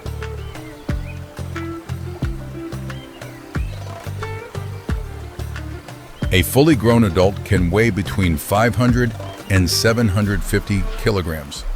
Its bite force reaches up to 5,000 pounds per square inch, enough to drag an adult zebra underwater in just a few seconds. In the murky water, the Nile crocodile is nearly invisible. This is not merely hiding. It is a perfect attack design refined over hundreds of millions of years of evolution. The Mara River's current this season reaches 3 to 5 meters per second, enough to sweep away any foal that loses its footing, even without a predator present.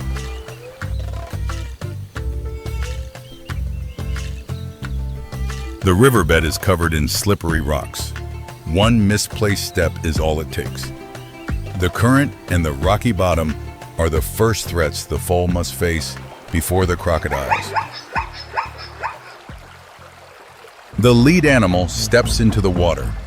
Thousands follow, not out of courage, but because the pressure of the herd leaves no other choice.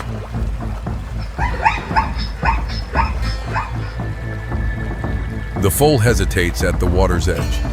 The cold water touches its front hooves, a completely new sensation. No memory exists to make it feel familiar.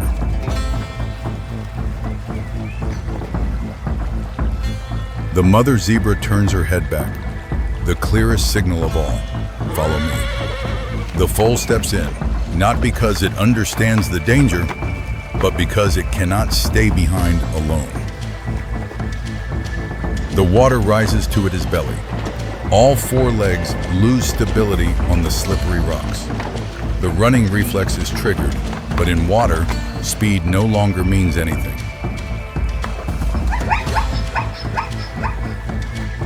The foal begins to swim by reflex.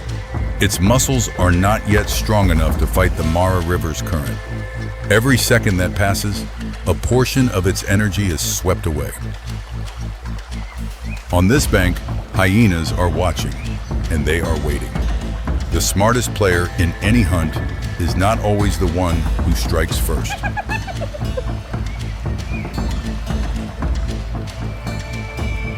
The current pushes the foal 2 meters away from its mother. In ordinary circumstances, that distance means nothing. But here, 2 meters is the boundary between safety and danger. Beneath the surface, a crocodile, more than 4 meters long, begins to adjust its angle. No rush, no sound. It is calculating the approach angle and the right moment.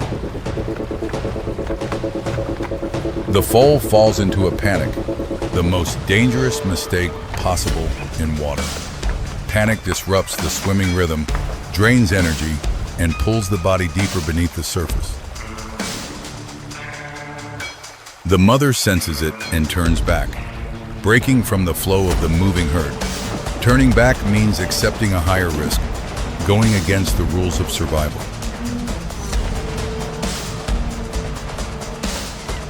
Underwater, a crocodile attacks the nearest adult, not the foal. It is a feint, creating chaos, to isolate the real target.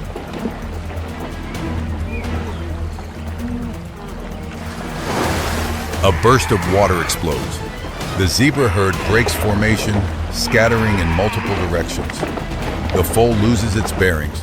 Its mother is no longer visible, only water and the sound of chaos. Instinct takes over. No more thinking, only reflex remains.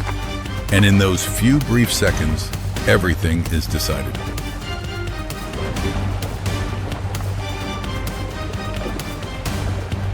The crocodile disappears back into the current after its strike. Not visible does not mean safe.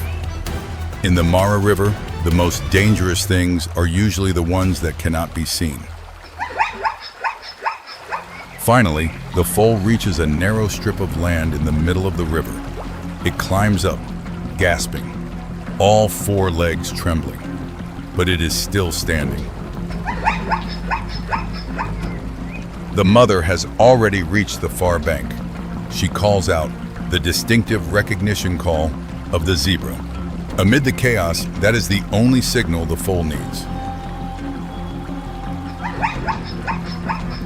The second time it steps into the water, the foal no longer hesitates. Its mother's call has overridden the fear, an evolutionary mechanism that prioritizes connection over panic. The second half of the river holds no crocodiles. They have concentrated around the main herd. The foal does not know this. It swims in fear, and that very fear drives it to move faster. The far bank comes into view. It climbs up using every last bit of energy. No technique, no control, only the survival instinct.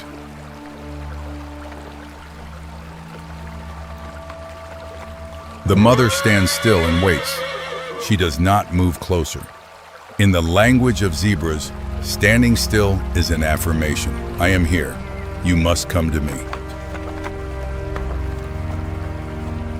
The foal trembles, coat soaked through, breathing rapid. But it is standing beside its mother, on ground that just minutes before seemed completely out of reach. Not far away, another foal is not so fortunate. Separated from the herd early, it loses its bearings, swept downstream by the current. Its mother cannot find it again. Nature does not distinguish between right and wrong. Only different positions and different moments produce different outcomes. 1 meter in the wrong place is enough to change everything. The crocodile pulls its prey to the bottom, a behavior known as the death roll. No drama, no drawn-out struggle, only a mechanism, executed exactly as it was designed. The rest of the zebra herd continues up the bank. No stopping, no looking back. In herd survival, stopping means increasing the risk for all.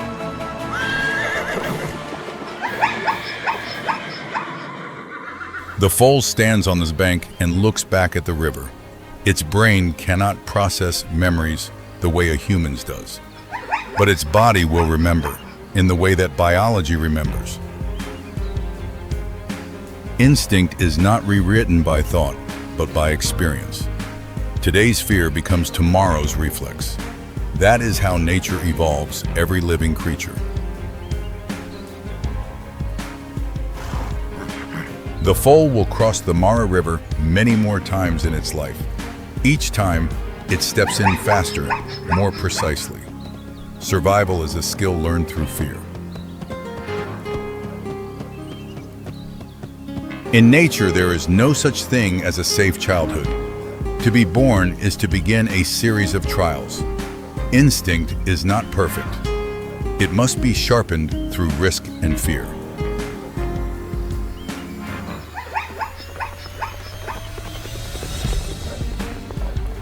Across the Serengeti grassland, that cycle will continue, season after season, generation after generation.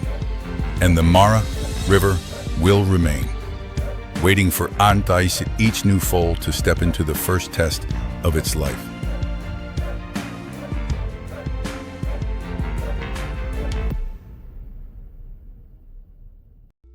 It is dawn on an African riverbank. The water has not yet turned blue. A thin layer of mist clings low to the surface, refusing to disappear. Everything is waiting for the day to begin. A gray heron stands motionless on a rock near the shore, not hunting, not moving, just standing there, as if it understands that mornings here demand silence. Nearby, an antelope drinks. Small sips, head down, then up again, scanning its surroundings in a rhythm repeated thousands of times before. This is a place every animal must come to, and every one of them must pay some kind of price for a drink. That price is never announced in advance.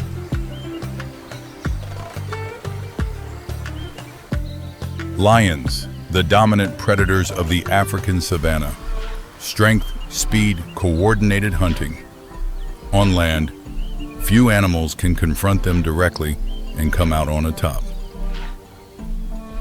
This pride has several cubs under 3 months old. At this age, their brains are still in the phase of exploration, even toward things their instincts have not yet learned to name. The lioness stops about 5 meters from the water's edge. She looks left, then right, then along the surface. It is a habit, but not a complete safety check. Beneath the water, another sensory system is already at work. Along the crocodile's jaws and body are thousands of pressure receptors. It knew the lions were coming before it ever saw them.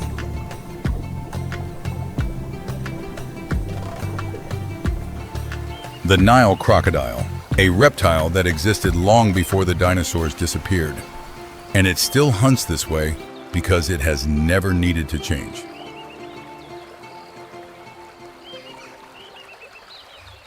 A crocodile does not hunt in the usual sense. It does not chase. It does not surround. It does not need a complicated plan. It simply waits until the target brings itself within reach. The lioness scans the area one more time. The surface is calm, no unusual sound. She allows the pride to approach and drink. It is the most reasonable decision she can make with the information she has. And that is exactly the problem. This is a problem with no perfect answer. The pride needs water to survive the day. That need cannot be postponed. But every trip to the riverbank means accepting a risk that can never be fully controlled.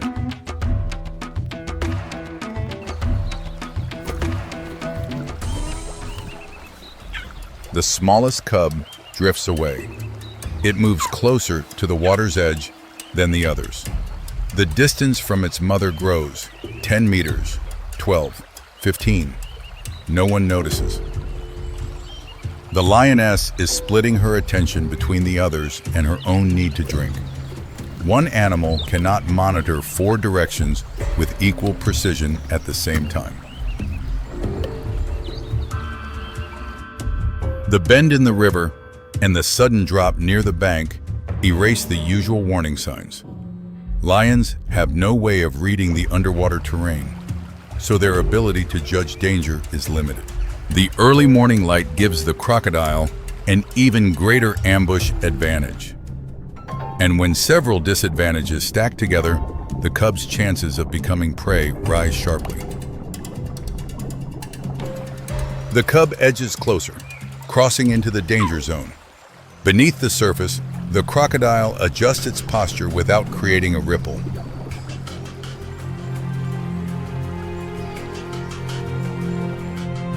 This is the moment when two worlds are separated by only a thin layer of water.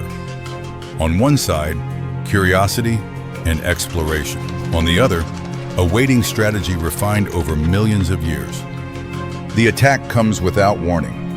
The crocodile's jaws clamp shut in less than half a second, with enough force to lock onto the cub's forelimb instantly.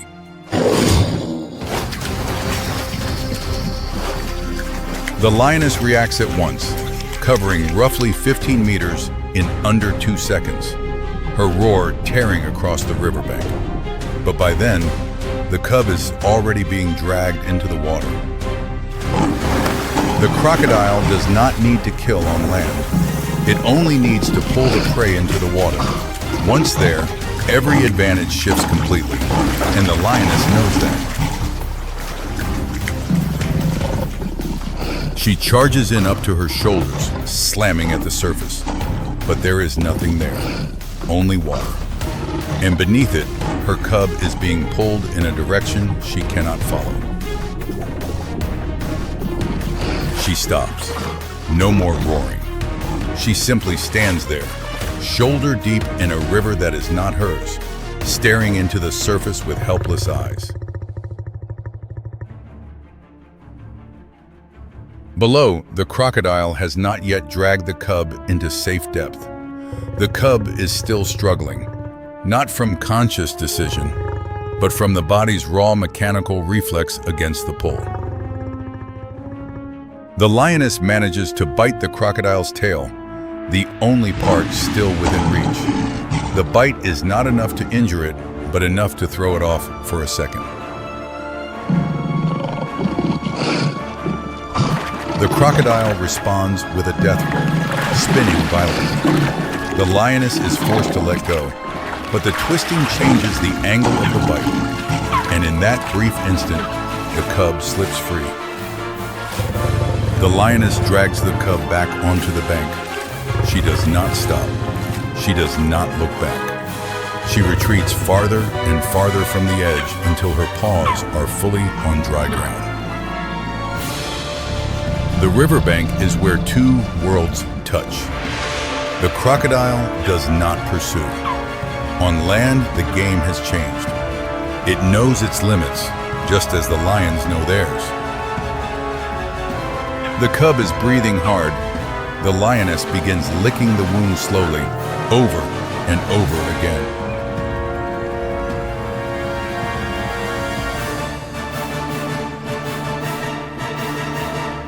Beneath the surface, the crocodile has already returned to its old position. Motionless, almost invisible. Nothing about it suggests failure. To a crocodile, waiting is never wasted. The entire attack lasted less than 15 seconds. But that was more than enough to leave a mark. Not in words, but in sensation, in instinct, in reflex. In the days that follow, the pride still has to return to the river, but not at dawn, and not so close to the edge.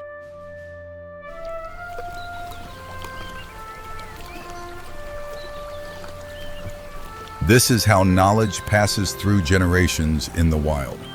Not through teaching, but through pain severe enough for the body to remember longer than any lesson ever could. The mistake that morning did not belong to the cub. It did not have enough information to understand what it was doing wrong.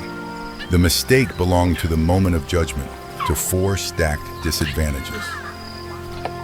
A Nile crocodile can go a very long time without food. Waiting is not a choice for it. It is survival. Every time the lions return to the riverbank, to the crocodile, it is simply another opportunity. Lion cubs in the wild rarely survive their first year. Every injury lowers those odds. This cub may recover if infection does not set in. When drought lasts too long, species are forced to gather around the few water sources that remain. The distance between predator and prey shrinks, and encounters like this one become far more common. The striking thing is, neither side is wrong. The crocodile is only doing what it has always done. The lioness is too. In nature, there is no right or wrong, only outcomes.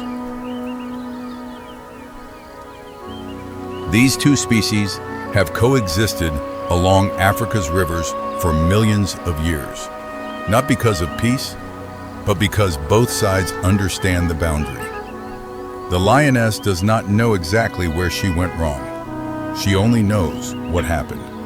And in this world, the result is the only lesson that lasts. The injured cub carries a lesson today that cannot be taught in safety. It may not understand it yet, but its body already remembers. And in the wild, that is enough.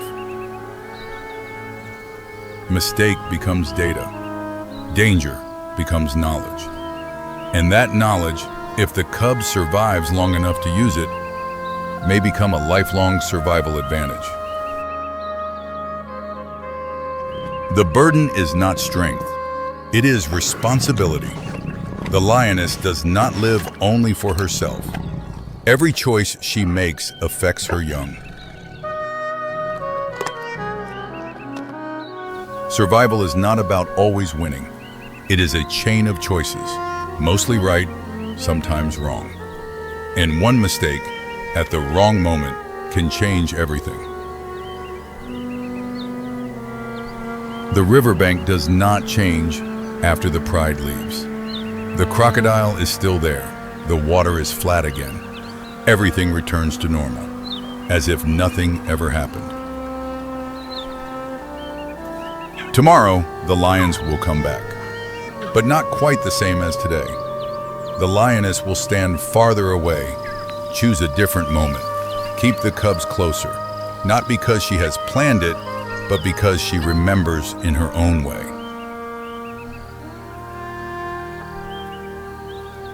And when dusk falls, the river will keep flowing as it always does. It holds no memory. Only the creatures who live beside it must remember. if they want to survive. Midday sun blankets the plains. Heat makes the air shimmer slightly. No breeze, no cloud shadows, only silence stretching to the horizon. Amid the grassland, a zebra herd grazes, occasionally raising heads vigilantly, then lowering again. Peace here is always the most suspicious signal. Not far away, amid that uniform yellow grass sea, an anomalous form blends completely into the environment, motionless and nearly impossible to recognize.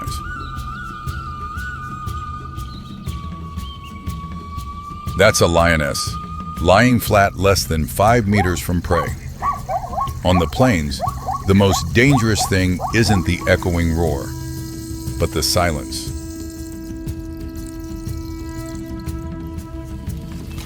Africa isn't where the strongest rule, but where the best hidden survive. Biological camouflage is the supreme weapon of assassins. Lions are large cats living in prides, but most hunting activity belongs to females, individuals who directly approach and bring down targets.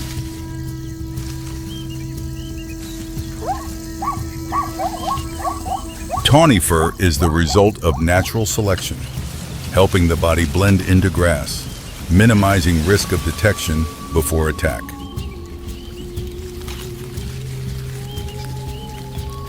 When approaching prey, lionesses lower their bodies flat to grass level, moving extremely slowly, just enough not to create clear movement signals to prey. And they always approach against the wind, keeping body scent behind. This is technique accumulated through many hunts, not just simple reflex. Pack hunting turns them into perfect coordination machines. One group blocks ahead, one group chases, forcing prey to charge straight into ambush. Lionesses have been in position since before dawn. The zebra herd is very close, but doesn't detect them. The invisible encirclement has closed, waiting for the activation moment. An individual separates from the herd, stepping into the gap between two ambush positions. Yellow eyes track each footstep of prey. Claws press lightly into ground. Lions from behind accelerate, forcing prey to run in predetermined direction. Escape reflex actually leads it into more dangerous territory.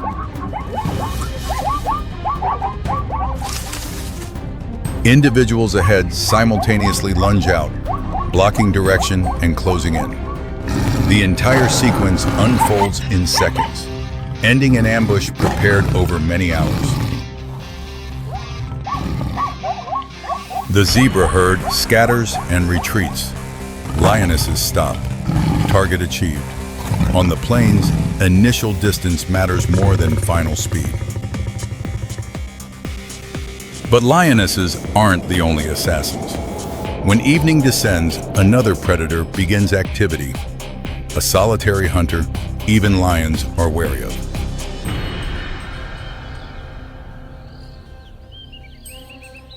Leopards are masters of camouflage. Spotted coat not only helps hide, but also breaks up body outline, making prey struggle to recognize shape.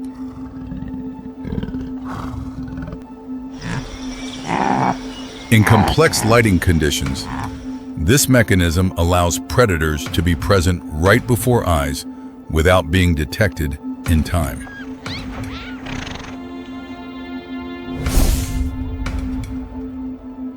Operating mainly at dusk and night, it exploits darkness plus soft paw pads to move with almost no sound.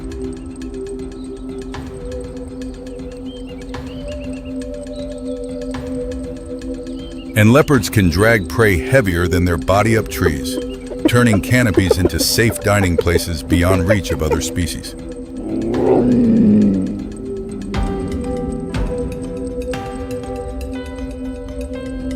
Unlike pride-living lions, leopards hunt alone. Solitude helps reduce sound and signs, maintaining absolute advantage of surprise. This evening, an antelope stands under a tree base, head lowered, grazing. Its reflex scans both sides but completely ignores overhead.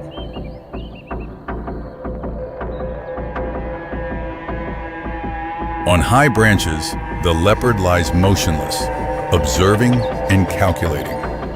Everything stops at a moment, waiting for prey to step exactly into approach range.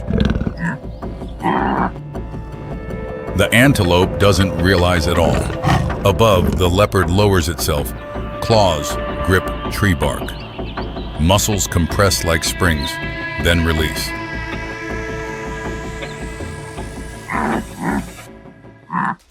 The leopard lunges down. Front legs seize the antelope's neck. Jaws lock tight upon touching ground, making prey unable to react. In only a short time, the leopard drags prey up the tree and disappears into the canopy, erasing all traces on the ground. Lions disappear along the ground plane. Leopards disappear vertically, but both are still limited by the ground, while another danger exists where prey must approach.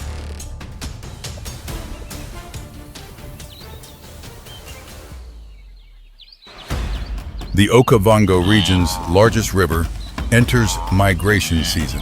Thousands of wildebeest gather at the bank, hesitating before the calm water surface, where death hides invisibly.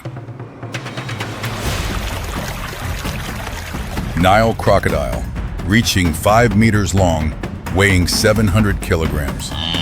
Right now, almost absent. Only eyes and nose protruding, the rest blending into murky watercolor. Rough gray-brown skin, matching river mud, helps it hide completely. It lies motionless for hours, waiting for prey to step into attack range. Bite force over 3,500 pounds per square inch, strongest in the animal kingdom. And reaction speed occurs so fast, prey cannot respond. Thousands of wildebeest begin flooding into water surface churning chaotically. They must wade across, though knowing each step carries risk. Water surface suddenly explodes. Crocodile jaws clamp tight on the nearest wildebeest's hind leg, then drag prey, disappearing into the water in seconds of silence. Multiple attack points occur in short time, breaking formation. Pressure increases as individuals struggle to escape the water area.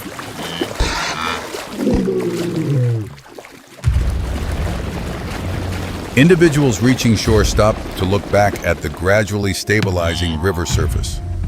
Only stillness remaining, concealing death below.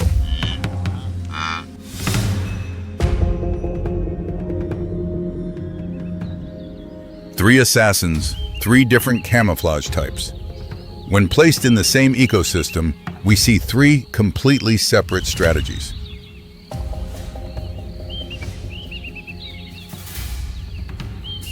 Lionesses camouflage horizontally, blending into grass and using pack coordination to drive prey into kill zones.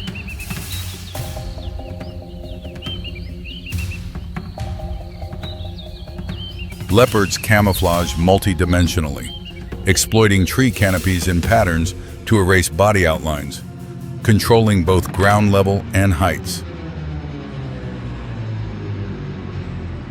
Nile crocodiles camouflage absolutely, hiding underwater, patiently waiting for prey to step into range.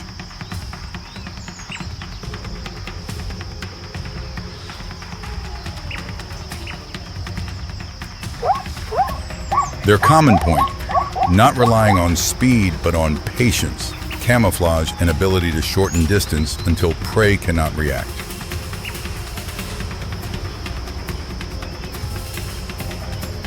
But on the Okavango savanna, the three assassins' territories often overlap.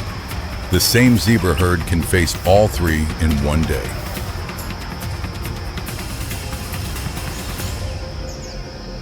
Prey maintain continuous vigilance. Head down, eating for seconds, then raising to check. But when opponents have camouflaged, detection becomes uncertain.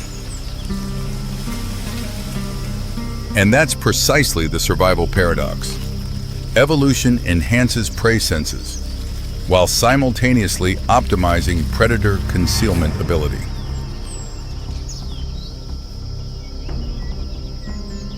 Evening descends on Okavango. Zebras who survived the morning ambush are advancing toward the riverbank, slower, more vigilant, and no longer separating from the herd. They stop far from shore, a few lower to sniff grass, then immediately raise heads. Morning's lesson still imprinted in reflexes. The lead individual advances first, scanning river surface and both banks, checking even the dangerous upper layer before stepping forward, only then allowing the entire herd to advance. The zebra herd drinks in rotation rhythm, half with heads down, the other half observing. No longer moments when the entire herd loses vigilance. Below water, crocodiles have positioned, but distance is kept farther than usual. Conditions insufficient for effective strikes.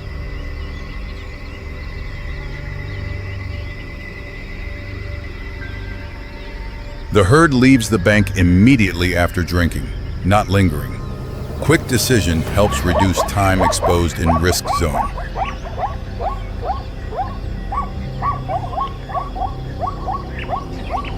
They stop to rest on high ground, standing in a circle, eyes facing all directions. New vigilance behavior formed after just one morning.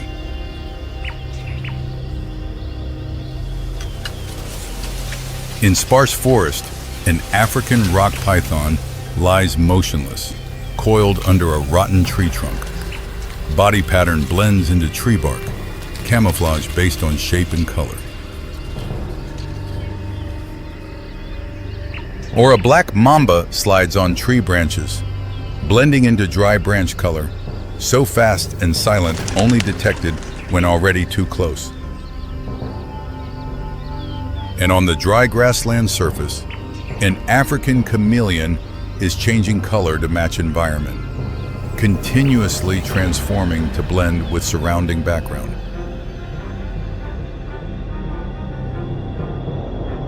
On the African plains, every spatial layer has those hiding, all operating in silence.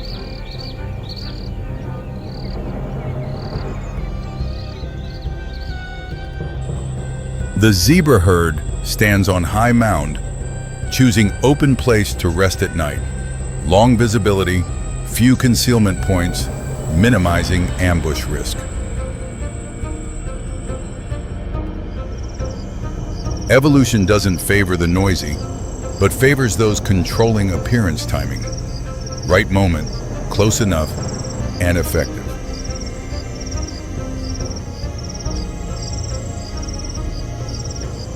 But it also rewards memory. After morning's loss, the zebra herd is vigilant enough to survive the afternoon by the river, where crocodiles cannot strike. Night blankets Okavango in 3 spatial layers. Countless predators are lurking, and countless prey are moving in the same system, repeating a cycle existing very long. And the question each prey on the plains faces daily isn't, are there predators here? Because the answer is always yes. The real question, the life or death question, is much simpler.